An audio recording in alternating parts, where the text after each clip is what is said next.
Hello दोस्तों, आपका स्वागत है मेरे चैनल मैथ विज़न पर।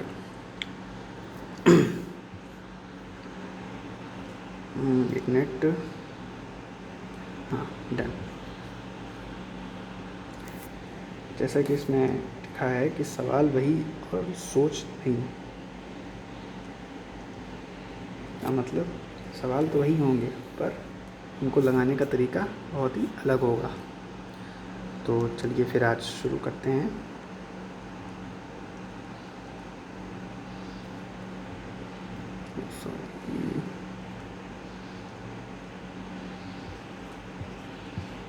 अच्छा, एक बार ये बात जान लीजिए कि ये जो भी क्वेश्चन हैं वो आपको किस किस चीज़ में मदद करेंगे। आपको पेट, NTPC CBT2, UPSSC पेट में मदद करेंगे, NTPC CBT2 में मदद करेंगे, रेलवे ग्रुप डी में, SSC CSL में, SSC MTS में और SSC JE में और SSC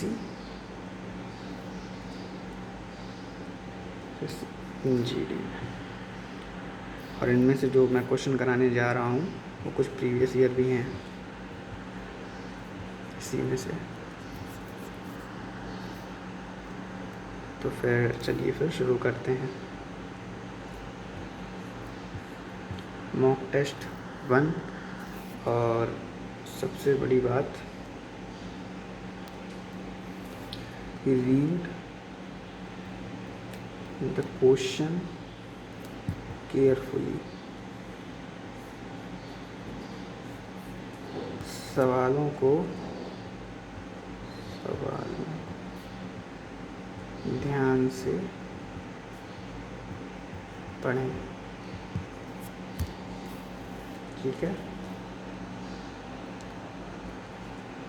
चलिए अब आपकी स्क्रीन के सामने आने जा रहा है फर्स्ट क्वेश्चन। स्टार्ट।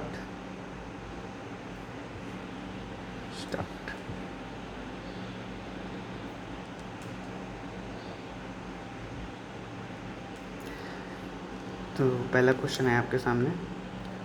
यदि A की आय B से 15% अधिक है तो B की आय A से कितने प्रतिशत कम होगी। अब कितने प्रतिशत कम होंगे? अच्छा, कुछ लोग तो होंगे वो क्या करेंगे कि A की आय B से 15% अधिक है तो B की आय A से 15% कम होगी।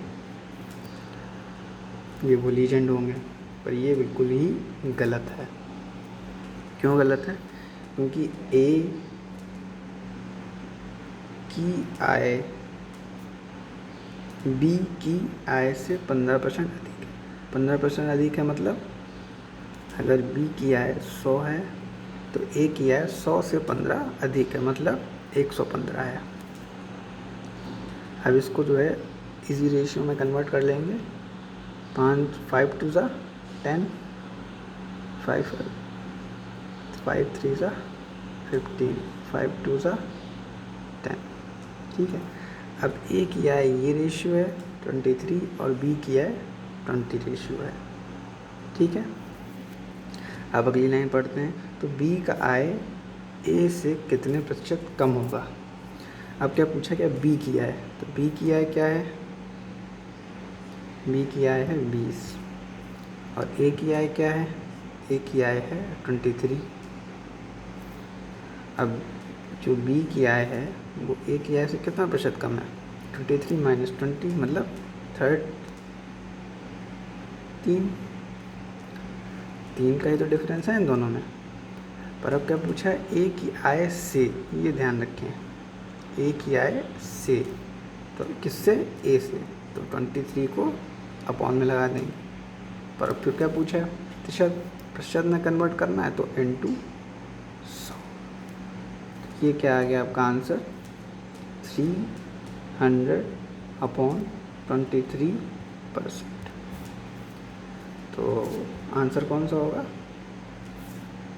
ओके, तो अब चलते हैं नेक्स्ट क्वेश्चन पर।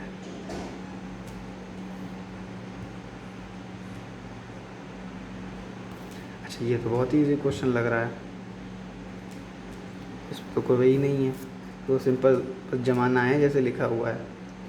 8 सॉरी सॉरी सॉरी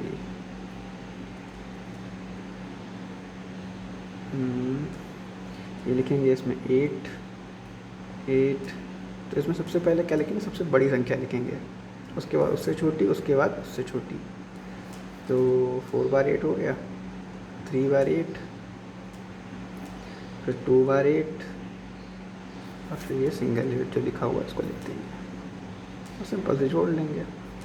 अब ये नहीं करना है 8 8 16 24, फिर 8 सीधे करो, 1 2 3 4, 8 कितने बार, 4 बार है तो 32 लिखो। हाँ कैरी करा 3, ये 8 कितने बार है, 3 बार है, 8 सीधा 24 24 और 3 7, 27 हुआ, 7 लिख दिया, फिर 2 आगे लग गया, 8 2 16 16 और 2 18 कैरी हुआ, तो 8 और 1 9 8 2 7, आपका आंसर हो गया 9 8 2 7। चलिए नेक्स्ट क्वेश्चन पे चलते हैं।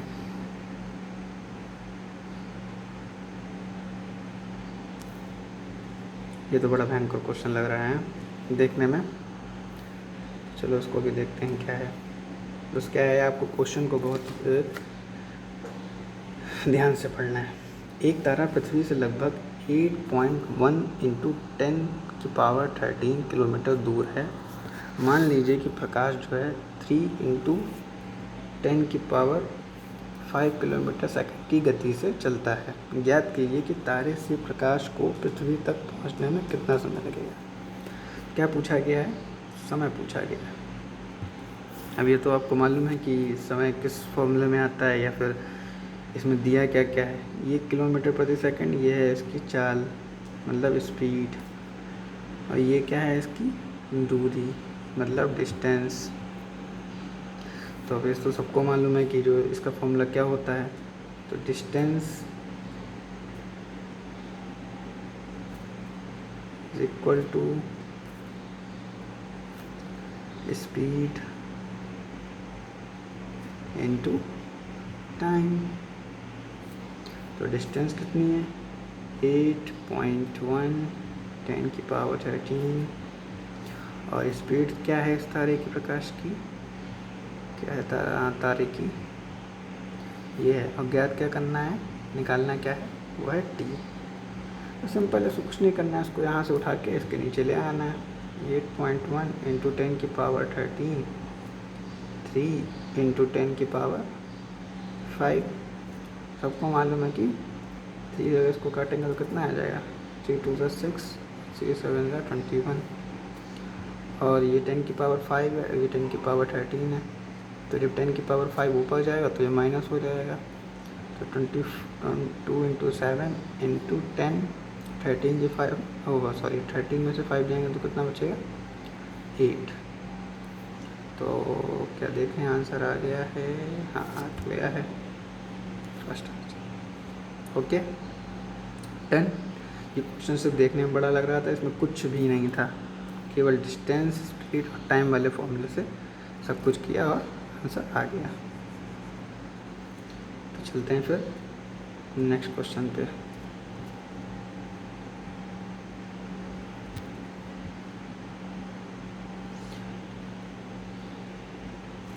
बच्चा इस क्वेश्चन में क्या है, एक वस्तु 220 रुपये में बेचकर नीता ने 10% लाभ प्राप्त किया, तदनुसार वह उसे कितने में बेचे कि लाभ 30% हो गया। अच्छा, तो इसके लिए पहले तो आप एक फॉर्मूला लिख लें। क्या है फॉर्मूला, फॉर्मूला है सेलिंग फॉर्मूला है सेलिंग प्राइस, क्या हो गया इसको, सेलिंग प्राइस मतलब SP is equal to cost price मतलब CP into 100 plus profit upon 100। अब कभी प्रॉफिट होगा तो कभी लॉस होगा, प्रॉफिट होगा तो प्लस करेंगे, और यदि लॉस होगा तो यहाँ पे माइनस करेंगे। प्रॉफिट पे प्लस और माइनस पे लॉस। ठीक है, बस अब इसी फॉर्मूले से आपके मोस्टली क्वेश्चन इसमें लग जाएंगे। तो चलिए फिर इसको इसमें रखते हैं। 220 में बेच कर, तो 220 क्या है, बेच कर मतलब विक्रय मूल्य, तो इसको विक्रय मूल्य की जगह 200 रखेंगे। ठीक है, नीता ने 10% का लाभ कमाया, तो हमें कॉस्ट प्राइस निकालना है, मतलब कॉस्ट प्राइस तो हमको पता नहीं है, पर 100 और पी यहाँ पे लाभ हुआ है तो हम प्लस करेंगे, कितने का लाभ हुआ है, 10 का हुआ है, और ये 100, तो अब ये 200, ये सी पी 100 + 10 110 इंटू 0 से 0 काट दिया 11, सॉरी ये 22 है, 11 2 ज़ा 22 हो गया 20, ये वाला 0 यहाँ पर आएगा, हट जाएगा, सी पी बराबर आ जाएगा 200। और अच्छा, अब आपके मन में होगा कि सी पी क्यों निकाल रहे हैं, तो सी पी हम इसलिए निकाल रहे हैं क्योंकि अब जो कोई भी लाभ होगा वो हम सी पी से ही निकालेंगे। ठीक है, तो अब इसने क्या पूछा है, यहाँ तक कि हमारा क्वेश्चन हो गया यहाँ तक। अब तदनुसार वह उस एक कितने में बेचे कि लाभ जो है 30% का हो जाए। अब क्रय मूल्य आ गया 200, फिर से यही फॉर्मूला लगेगा, तो S P is equal to C P हो गया 200, सी पी हो गया 200, और अब क्या करना है, इसको कितने में बेचे कि 1, अब क्या है 100 है और फिर से प्रॉफिट हो रहा है तो प्लस 30, 100 + 30 130 अपॉन 100, 2 0 से 2 0 गए, 13 2 ज़ा 26, 260, 260, आंसर इज हेयर। ओके, चले नेक्स्ट, डन।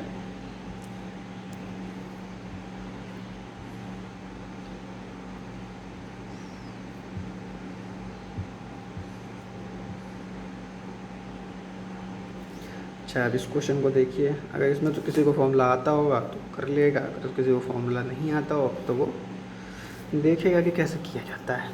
ठीक है, यदि समअष्टभुज का प्रत्येक अंतःकोण 135 है तो अष्टभुज का बाह्य कोण ज्ञात कीजिए। अच्छा, इसका फॉर्मूला तो नहीं कहेंगे उसको, ये तो प्रॉपर्टी हो जाएगी, कोई प्रॉपर्टी कह सकते हैं उसकी, मतलब एक पहचान कह सकते हैं।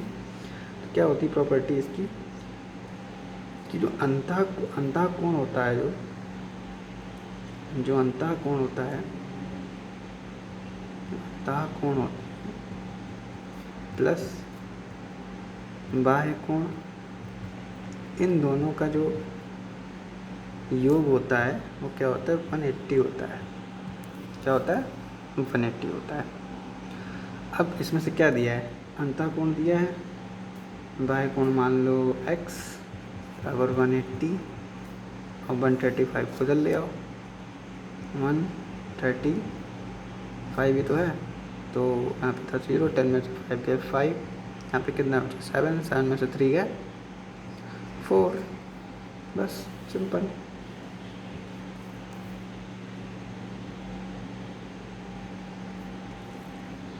डन। अच्छा, अब यहाँ तक आए हो, समअष्टभुज का क्वेश्चन आया है तो समअष्टभुज के बारे में कुछ तो और जानना पड़ेगा, है ना। तो एक तो ये बता दिया कि हमने सम ऑफ इंटरनल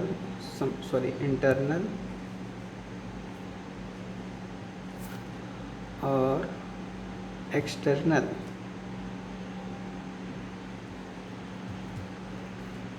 एंगल का योग क्या होता है, 180 होता है। पहली बात तो ये है लिखने वाली, ठीक है। और दूसरी बात क्या है कि कभी कभी इसमें पूछ लेता है कि विकर्णों की संख्या बताएं।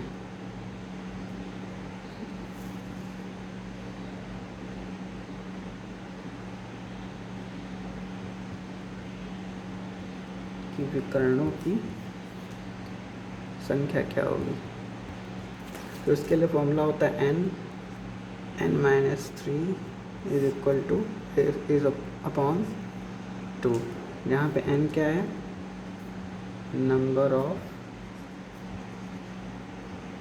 साइड्स, मान लीजिए कि अभी 8 था, सम अष्टभुज बताया था ना, सम अष्टभुज 8 भुजाओं का समान भुज, एन बराबर क्या हो गया 8 में से 3 ये कितने हो गए 5/2, 2 4 सा 5 4 सा 20, तो मतलब इस सम अष्टभुज में विकर्णों की संख्या 20 होगी। डन।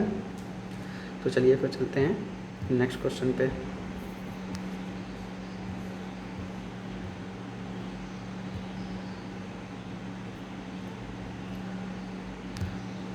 अच्छा, तो चलिए इसको देखते हैं क्या है क्वेश्चन। एक विद्यालय में 85 लड़के व 35 लड़कियों ने सार्वजनिक परीक्षा दी। लड़कों का माध्य प्राप्त अंक 40% है व लड़कियों का प्राप्त माध्य अंक 60% था, तो विद्यालय का औसत प्राप्त अंक प्रतिशत में था।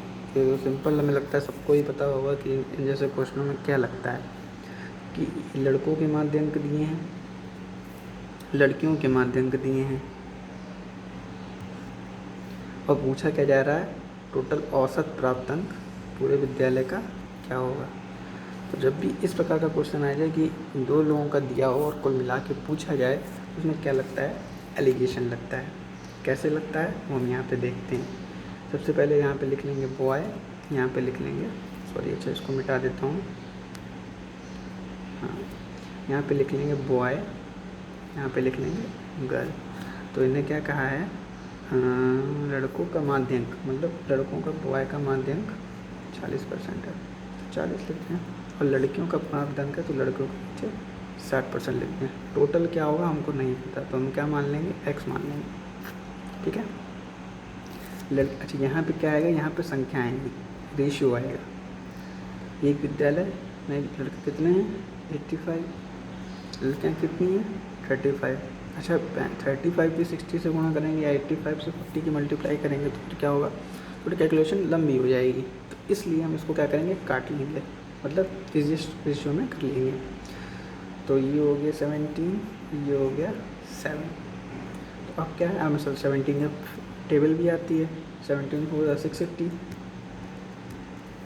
दशक को 68 और 0 लगा दिया भाई वाला। तो ये क्या है 6 7 420, 6 42।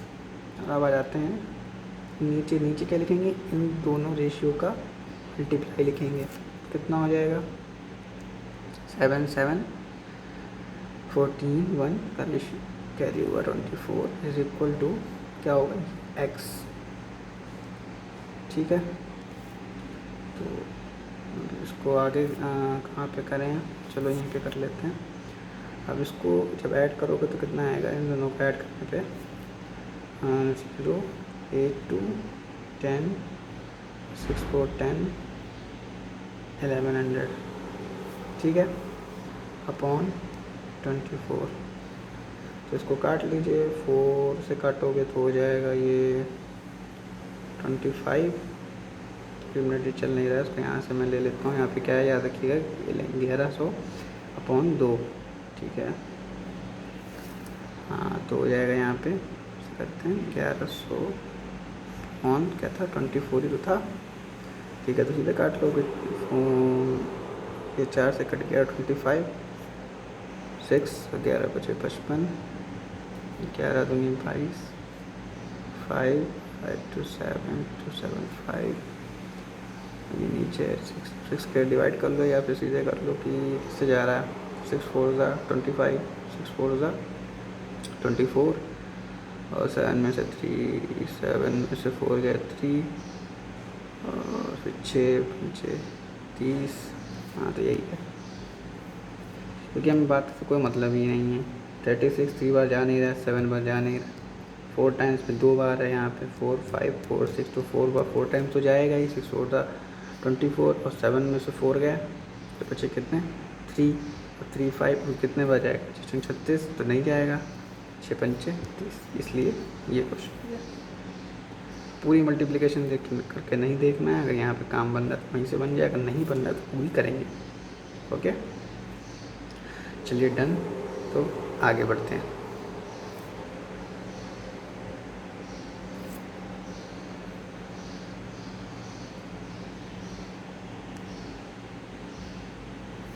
कोई धनराशि सरल ब्याज पर 20 वर्षों में दोगुनी हो जाती है, कितने वर्षों में वह 4 गुनी होगी? तो बहुत इजी क्वेश्चन है। क्या होता है इसका नेट मिनट। हाँ तो चलिए क्या होता है इसका कोई धनराशि सरल ब्याज पर 20 वर्षों में दोगुनी हो जाती है। जैसे सिंपल सा एक कॉन्सेप्ट है, आप उसका फॉर्मूला कह सकते हैं, ट्रिक कह सकते हैं, जो भी आपकी मर्जी हो वो कहिए, पर क्या है अपना आंसर आना चाहिए। तो इसका क्या होगा T1 मतलब T फॉर टाइम, पहला समय क्या है और दूसरा समय क्या है, और उस समय में राशि कितने गुना हो जाती है, तो उसको n-1 करके लिखते हैं। T1 तो n1, T2 तो n2। T1 क्या है 20 मतलब 20, और कितनी हो जाती है 2 गुनी हो जाती है, तो मतलब 2 गुनी n क्या है 2 गुना, तो 2। ठीक है, फिर क्या पूछे कितने वर्षों में। अब यहाँ हमको वर्ष पता नहीं है, तो यहाँ पे T2 ही रहने दें। ठीक है, वह 4 गुनी हो जाएगी, 4 मतलब 4 - 1, तो ये क्या हो जाएगा 2 में से 1 गया 1 और 4 में से 1 गया 3। ओके, अब ये आपका आ गया इसका रेशियो 3 2 ज़ा 60 और T2 ये आपका निकल आया। तो आप अगर इस राशि को 60 सालों के लिए इन्वेस्ट करेंगे तो वह 4 गुनी हो जाएगी। समझ में आया? Okay done. चलते हैं नेक्स्ट क्वेश्चन पे। ये क्वेश्चन कुछ जो है शायद कुछ लोगों को कठिन लगे या कुछ लोगों को सरल लगे, है तो वैसे मॉडरेट है, कोई ज़्यादा सरल भी नहीं है और ज़्यादा कठिन भी नहीं है। तो देखते हैं क्या है। 100 एवं 300 के बीच 13 की गुण संख्याएं हैं, कितनी हैं वो बतानी है। 16 है, 18 है, 31 है, 32 है, कितनी है। तो इसको जानने के लिए हम क्या करेंगे कि ऐसी संख्या देखनी जो 100 और 300 के बीच है, वही संख्या लेनी है। ठीक है, तो 13 के मल्टीपल में 13 के मल्टीपल देखेंगे 100 और 300 के बीच में देखने हैं।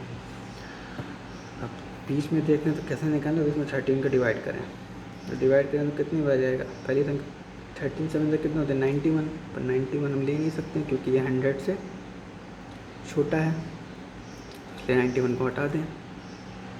अब अगला मल्टीपल 13 8 सा 104, हाँ ये ले सकते हैं। तो कितनी बार किया, यहाँ पे 8 टाइम्स जा रहा है। फिर यहाँ पे एक बार डिवाइड करें इसका क्या होगा, इसको भी 13 से डिवाइड करके देखें। जब आप इसको 13 से डिवाइड करेंगे तो 13 2 ज़ा 26, और फिर यहाँ पे कितने बचे 4, और 13 3 ज़ा 39 होते हैं।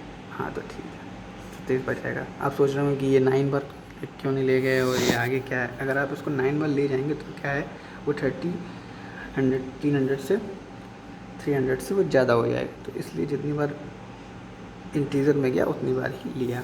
अब क्या करेंगे इसको, ये इनके बीच में पदों की संख्या निकालने के लिए क्या होता है, L मतलब लास्ट टर्म माइनस A मतलब फर्स्ट टर्म प्लस 1, ये आपको निकालना पड़ेगा, ये आपको लगाना पड़ेगा। तो इसमें ये है A, ये है L प्लस 1, तो आपको जानते हैं घर से ही लाना पड़ेगा है। तो चलिए फिर L क्या है 23 माइनस 8 प्लस 1, तो 24 में से 8 गया 60, तो आंसर क्या होगा, ये होगा, ये नहीं होगा, नहीं होगा, ये नहीं होगा। समझ में आया? इसको बाद में ध्यान रखिए कि नॉर्मल बच्चे क्या करते हैं कि 23 में से 8 माइनस कर देंगे, जो आएगा उसको आंसर कर देंगे। ठीक है, तो ये नहीं करना है, प्लस 1 को आपको ऐड करना ही पड़ेगा। डन। चलिए चलते हैं नेक्स्ट क्वेश्चन पे।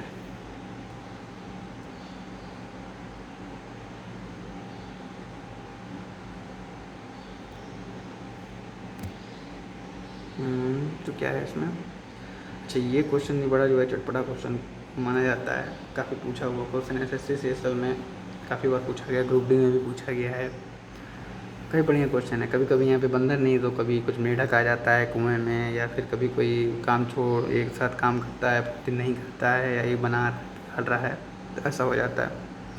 चलिए क्या करते हैं इसमें। एक बंदर 30 मीटर ऊंचे खंभे पर चढ़ने का प्रयास करता है। पहले मिनट में वो 15 मीटर चढ़ जाता है और दूसरे मिनट में वो 12 मीटर फिसल जाता है।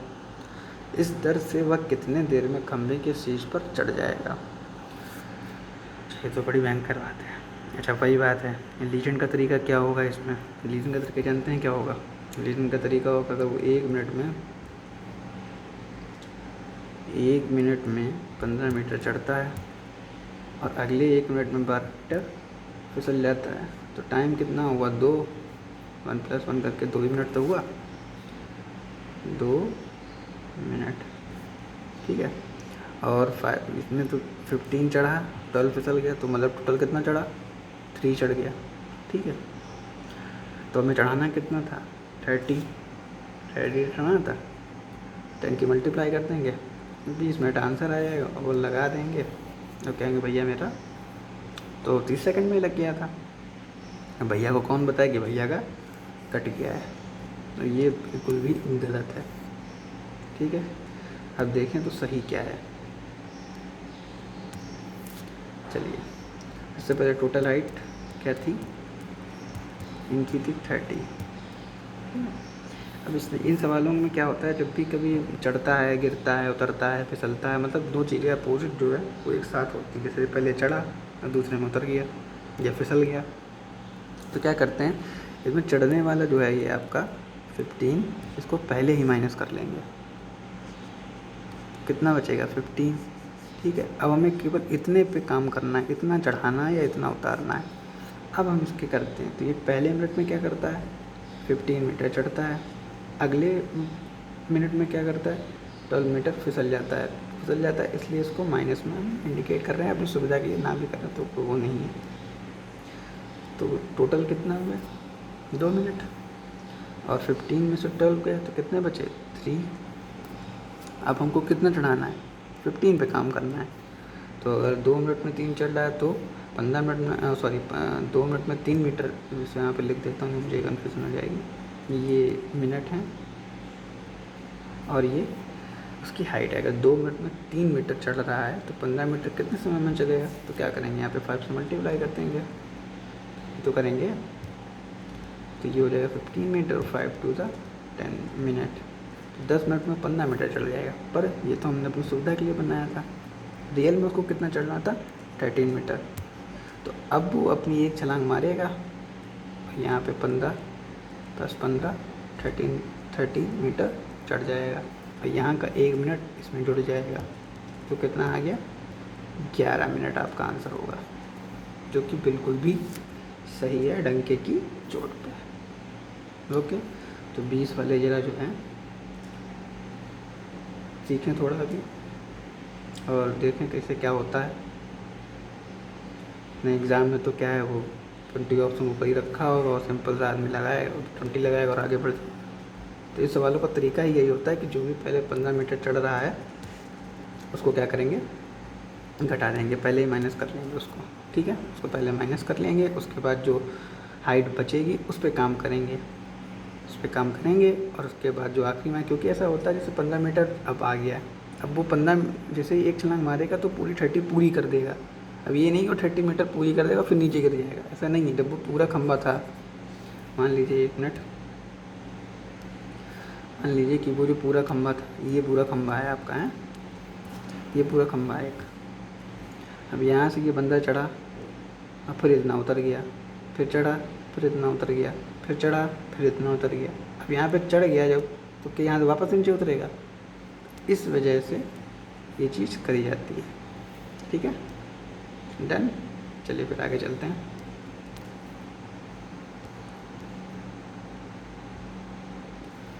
अच्छा ये क्वेश्चन देखिएगा थोड़ा। जनसंख्या की वार्षिक वृद्धि की दर 5% है, यदि किसी शहर की वर्तमान जनसंख्या कितना है भाई, 140,000 हो तो 3 वर्ष के बाद उस शहर की जनसंख्या लगभग कितनी होगी। अच्छा, ये शब्द जो है लगभग, कभी कभी क्वेश्चनों में कभी कभी क्या होता है कि उसमें नहीं दिया रहता है, पर हमने इसको क्या किया है, अंडरलाइन कर दिया, जिससे कि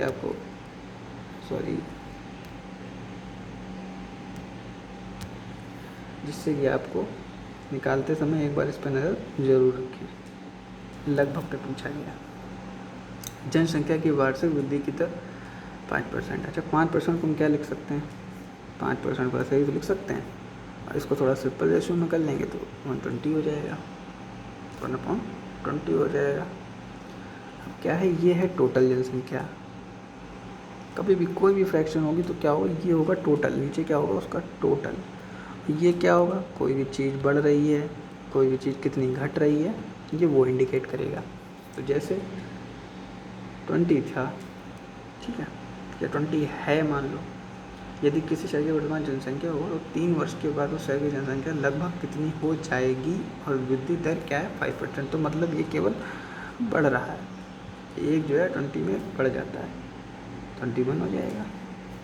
तो ऐसा कितनी बार करना है, 3 बार करना है, 20, 21, 20, 21। अब कहेंगे कि 21, 21, 21 कौन मल्टीप्लाई करेगा बार बार, इतनी बार, ये तो बहुत बड़ी कैलकुलेशन हो गई। तो कैलकुलेशन नहीं है यार, 21 का तो यार मतलब एक कॉमन सा क्यों तो याद ही होने चाहिए बोलते 30 तक। तो 21 का क्या होता है, 92, 61। और ये तो सबको मालूम है कि 2 का क्यूब क्या होगा, 8000। ठीक है, तो अब आपके सामने क्या निष्कर्ष निकला कि 8,000 थी और 92, 61 हो गई। ठीक है, तो उन्होंने क्या है, वर्तमान जनसंख्या, अच्छा वर्तमान तो ये है, तो हम इसको अपने रेशियो के बराबर कर लेंगे, रेशियो के बराबर कर लेंगे। 2, एक मिनट, इसको मल्टीप्लाई कर, इसको इरेज करके डिवाइड करके लिखता हूँ। क्या था आखिरी में हमारा, क्या आया था, 8 आया था, और इधर आया था 9,261। तो 8 को हम किसके इक्वल कर देंगे, जो भी हमारी वर्तमान जनसंख्या, क्योंकि ये जो हमारा है ये रेशियो में। अब इसको अगर सही तस्वीर देनी है तो क्या करेंगे, इसको 14 जो है इसको इसके इक्वल टू कर देंगे, तो 3 0 से 3 0 कट गया, और बाकी ये 148 आ गया, इसकी मल्टीप्लाई, अब ये एक रेशियो बराबर इतना आ गया।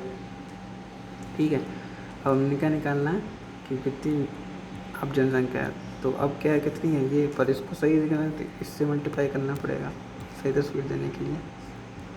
तो ये हो जाएगा ये, तो ये लगभग में आपका कितना हो जाएगा, इसको काट लेते हैं, 2 7 70, ये हो जाएगा 4 प्लस 4 2 ज़ा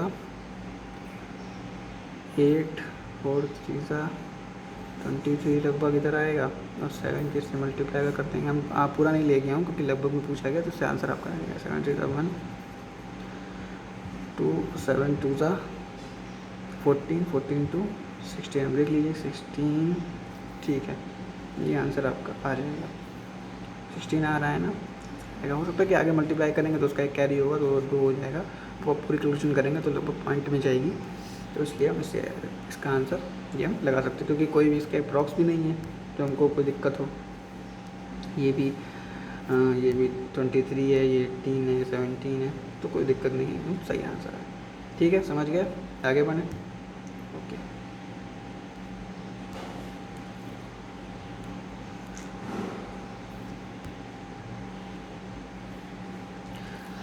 तो चलिए इस क्वेश्चन को भी नस्ते नाबूद करते हैं।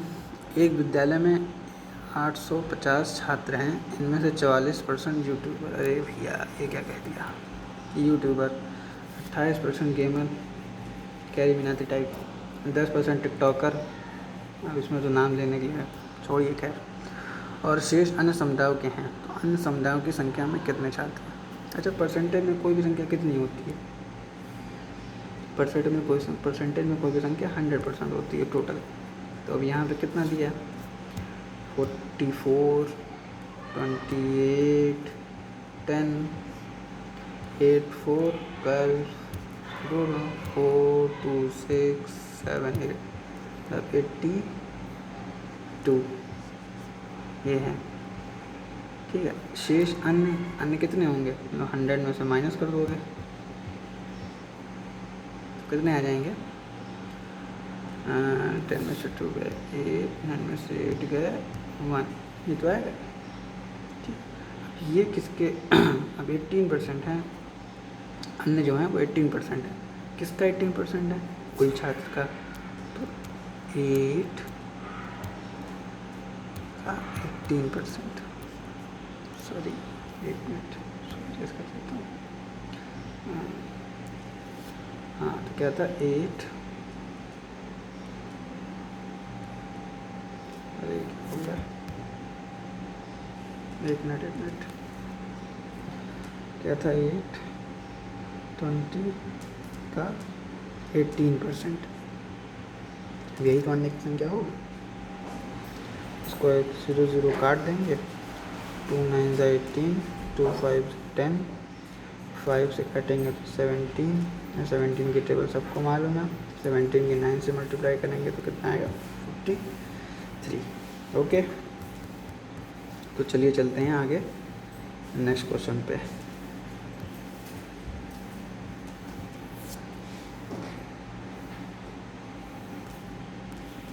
तो ये अब आपके सामने है अगला क्वेश्चन।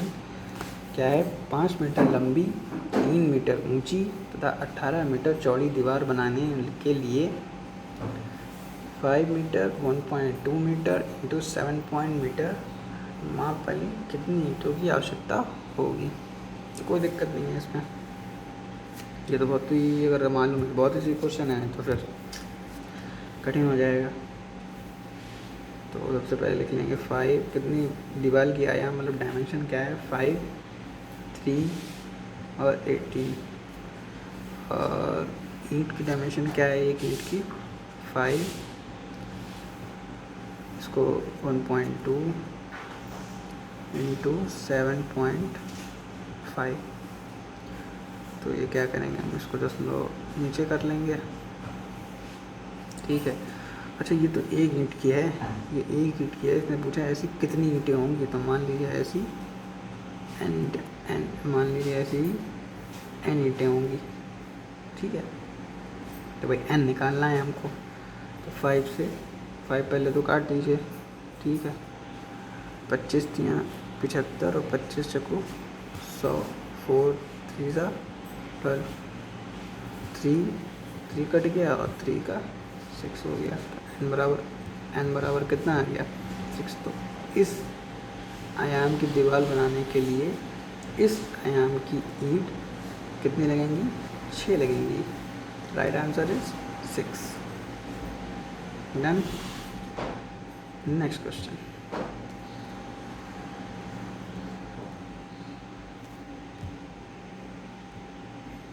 यदि 18 वस्तुओं का या यदि 18 वस्तुओं का क्रय मूल्य 15 वस्तुओं के विक्रय मूल्य के बराबर है तो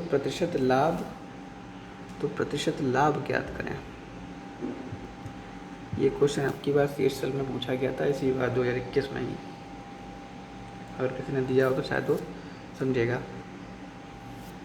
तो इसमें कोई बड़ी बात नहीं है। 18 वस्तुओं का क्रय मूल्य को क्या कहते हैं? Cost price. कॉस्ट प्राइस को हम लोग क्या लिखते हैं? CP लिख सकते हैं। तो पूरा तो नहीं है, कॉस्ट लिखेंगे, प्राइस लिखेंगे, तो टाइम भी नहीं है आपके पास। विक्रय मूल्य के बराबर है कितने वस्तुओं के? 15 वस्तुओं के। विक्रय मूल्य को क्या लिखते हैं? Selling price, cost price. ठीक है, अब ये जैसा ही उसने कहा तो वैसे हमने लिख दिया। क्या करेंगे? इसको रेशियो में कन्वर्ट कर लेंगे। CP ये है, SP यहाँ उठ के नीचे आ जाएगा और 15 तो यहाँ था ही, 15 यहाँ से उठ के नीचे चल जाएगा। इसको सिंपल रेशियो में काट लेंगे, 3 15 और 3 6 18। ठीक है, अब CP का रेशियो क्या आ गया? 5 और SP का रेशियो क्या आ गया? 6। तो कॉस्ट पर मतलब क्रय मूल्य 5 में खरीदी आपने और 6 में बेच दी, तो कितने का लाभ हुआ? 6 में से 5 के 1 का लाभ हुआ। किस पर हुआ? 5 पर हुआ, क्योंकि लाभ और हानि जो भी होगा वो हम CP पे काउंट करेंगे। इसलिए वो नीता वाले क्वेश्चन में भी हम सीपी की ओर भाग रहे थे कि सीपी कहीं से मिल जाए हमको, मतलब कॉस्ट प्राइस कहीं से मिल जाए।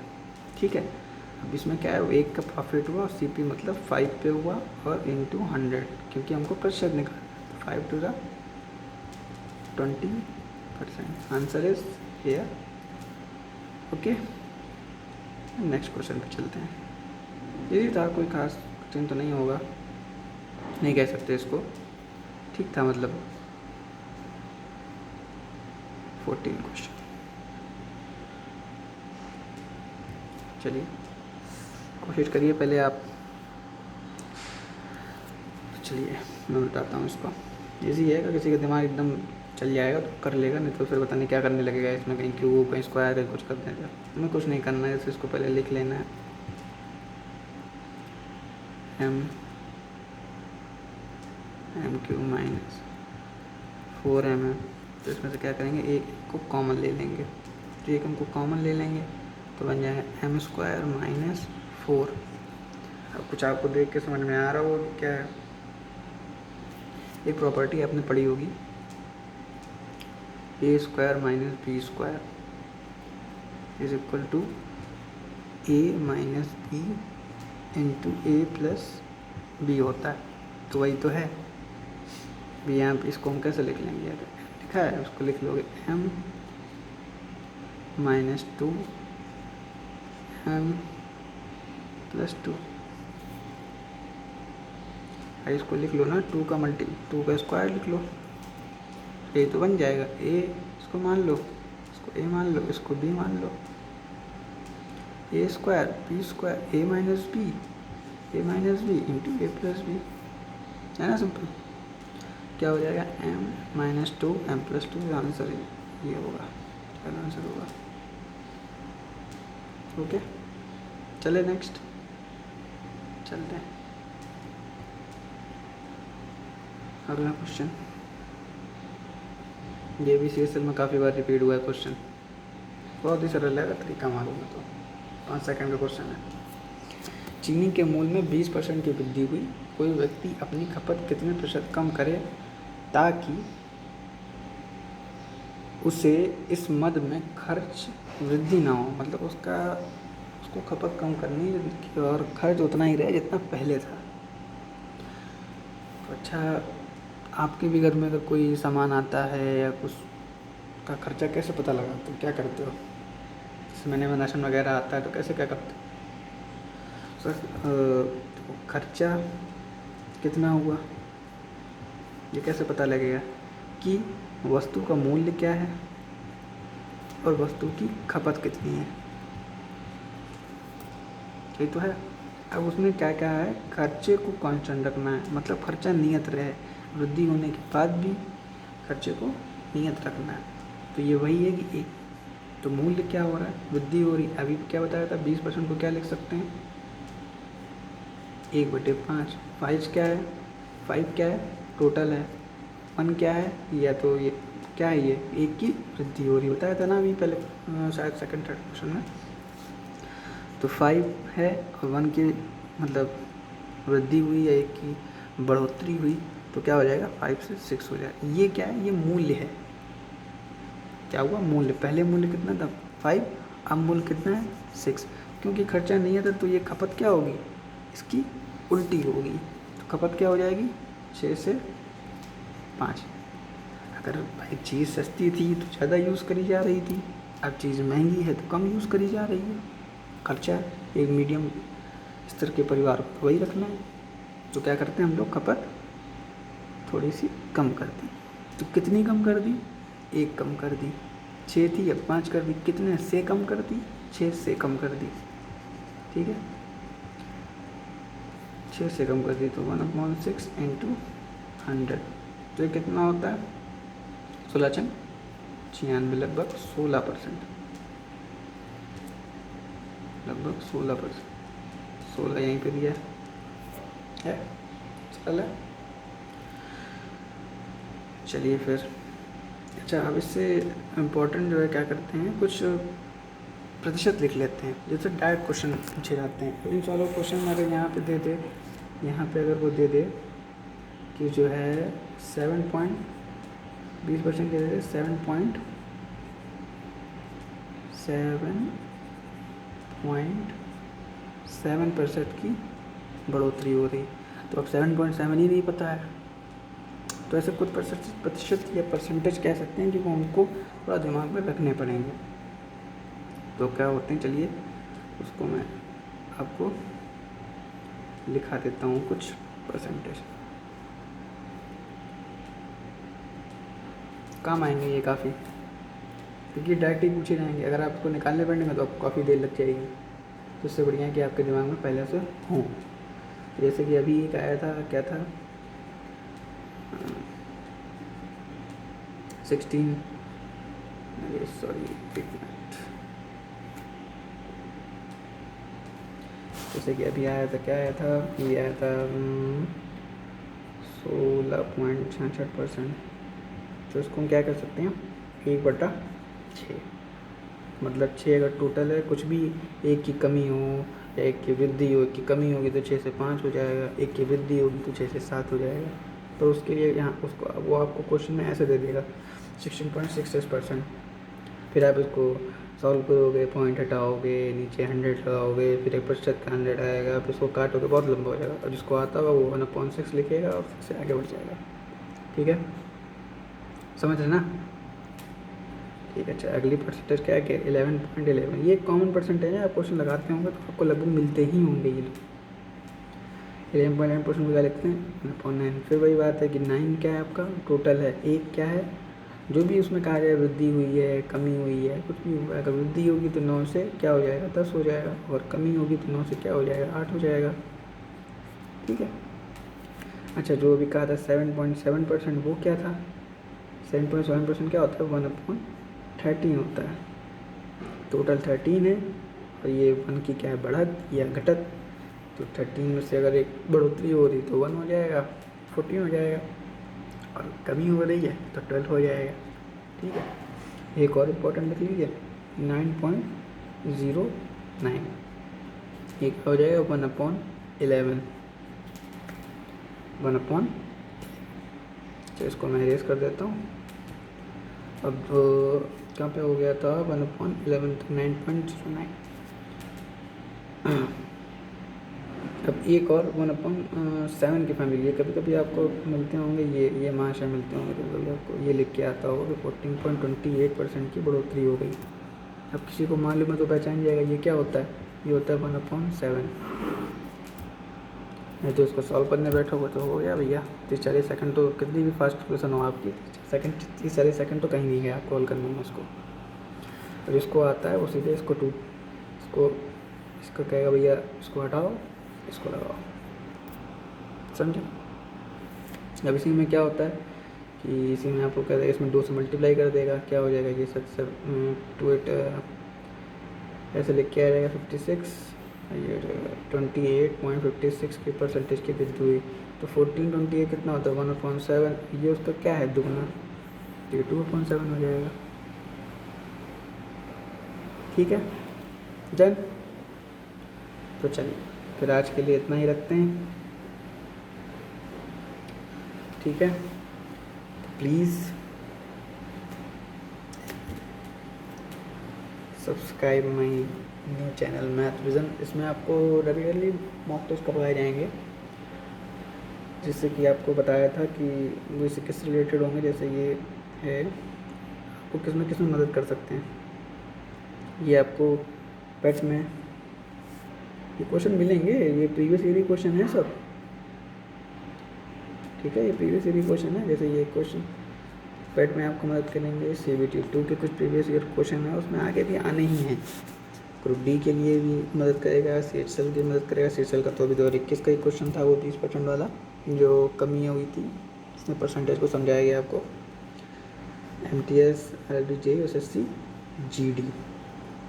GD में तो कोई खास मैथ आते ही नहीं है, वो तो सरल ही है। ठीक है, तो आपको इन सब पेपरों में आपकी ये मदद करेंगे ये क्वेश्चन, या इनके प्रीवियस ईयर भी इसमें दिए जा रहे हैं। तो ये आज के आपके 15 क्वेश्चन थे। तो आज के लिए तो फिर इतना ही रखते हैं। ठीक है, तो प्लीज़ क्या